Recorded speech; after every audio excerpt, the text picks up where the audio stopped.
way he's coming here straight through the back entrance. I figured I'd give the firefighters a break. Somebody detain this guy. We have to admit, Beekeeper brings us into an intriguing new world with a secretive mythology, leaving a lot of big questions for a sequel.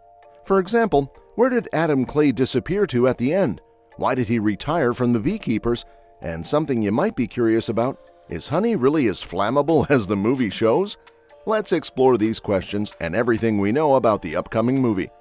You might not know this, but The Beekeeper is created by David Ayer, who also did Suicide Squad and End of Watch. With Jason Statham starring, it's got all the ingredients to kick off a new franchise. The movie's getting positive reviews and doing well at the box office, but it's just scratching the surface of the world of Adam Clay and the Beekeepers. As an action flick, it leaves a lot of questions unanswered by the end. To get answers, we'll need The Beekeeper 2. There's been talk that a sequel might be on the way, with hopes that David Ayer and Jason Statham will team up again. If The Beekeeper 2 happens, it could dive deeper into the mythology and expand the story, making the franchise even more exciting for fans of this universe. In an interview with Variety, David Ayer and Josh Hutcherson discussed The Beekeeper's ending and its final twist. Even though some viewers have compared the movie's villain to Hunter Biden's legal issues, Ayer insists that current events weren't the inspiration. He points out that the White House has had its share of controversial figures, but the film is purely fictional and free to explore its own imaginative territory. Ayer said, "At the end of the day, it's just an action movie. The White House has a long and nonpartisan history of problematic First Family members," Hutcherson added. "Politics can be messy, and money can come from all sorts of strange places. The fun with movies is finding a balance between grounding the story in some semblance of reality while letting it go wild creatively." He also praised the twist, saying, "I didn't see it coming when I read the script.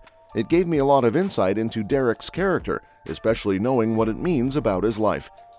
One big reason The Beekeeper has been so successful is the involvement of director David Ayer, who's known for his genre-defining action films.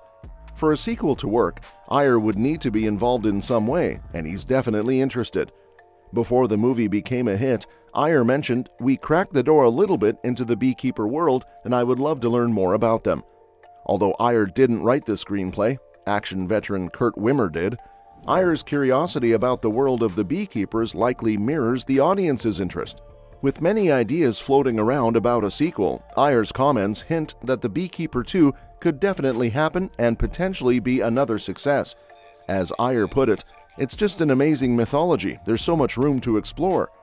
As for the unanswered questions in the movie, one subtle mystery left by the Beekeeper is where Adam Clay is headed next.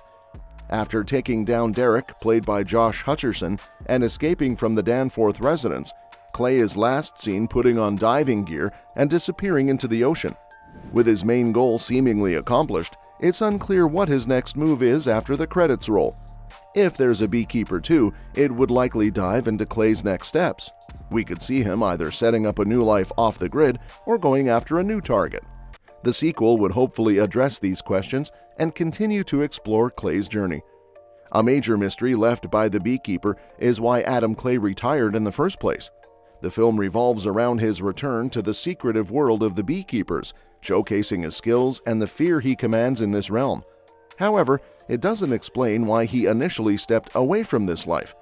A sequel would be the ideal opportunity to delve into Adam Clay's backstory. It could reveal whether he was forced into retirement or if he chose to leave for other reasons. Understanding his past and what led him to retire would add depth to his character and enrich the overall story.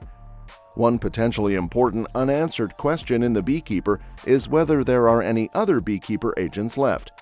The movie shows Adam Clay's replacement being sent after him, only for Clay to kill her and escape, leaving the Beekeepers out of the current situation. This raises the question of whether there are other active Beekeepers who could have been dispatched to go after Clay. It seems unlikely that the secretive group only has one active agent at a time, so The Beekeeper 2 could clarify exactly how many Beekeepers are still out there. This would provide a better understanding of the organization's reach and capabilities. Furthermore, The Beekeeper only hints at the larger power players in this world without revealing who is actually in charge of the Beekeeper organization. The film introduces a few operators and influential figures connected to the group, but it never discloses who leads this clandestine operation. A sequel would likely need to introduce the head of the Beekeepers, especially after the events involving Adam Clay. Revealing the leader would not only provide more depth to the story, but also offer an opportunity to cast another major star in a role with a significant history with Adam.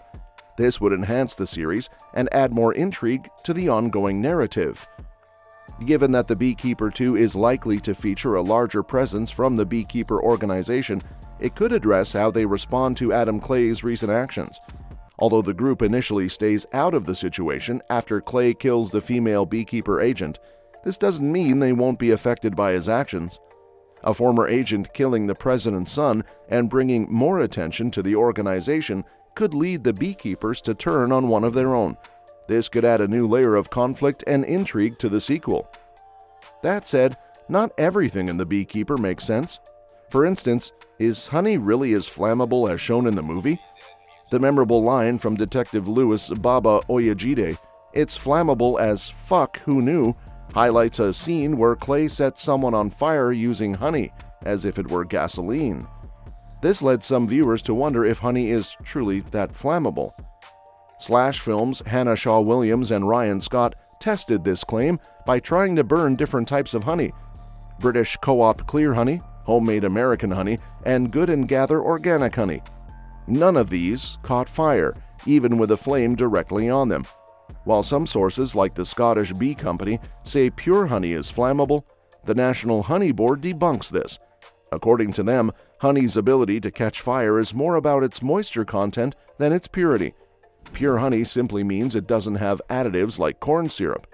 Jason Statham's movies often stretch logic, and The Beekeeper is no exception. Just like in Crank, where his character survives insane stunts, or in Transporter 2, where he chases a bus on a jet ski, the action is over the top and fun. If a Beekeeper sequel happens, it's likely to have more wild stunts and maybe even more honey-related antics, which is part of the appeal of Statham's movies. Lastly, it's clear that The Beekeeper has drawn comparisons to John Wick, with some agreeing and others not. One way Adam Clay resembles John Wick is through the hint that his name might not be his real one.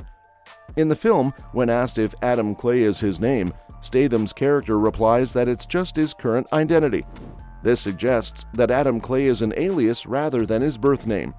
If The Beekeeper 2 delves deeper into Adam Clay's backstory, it could reveal his real name and provide more insight into his true identity. This would add another layer to his character and potentially make the connection to John Wick even more intriguing. And that's that for today's video. Thanks for watching, and we will see you in the next one. Your suggestions for future videos are always welcome in the comments below.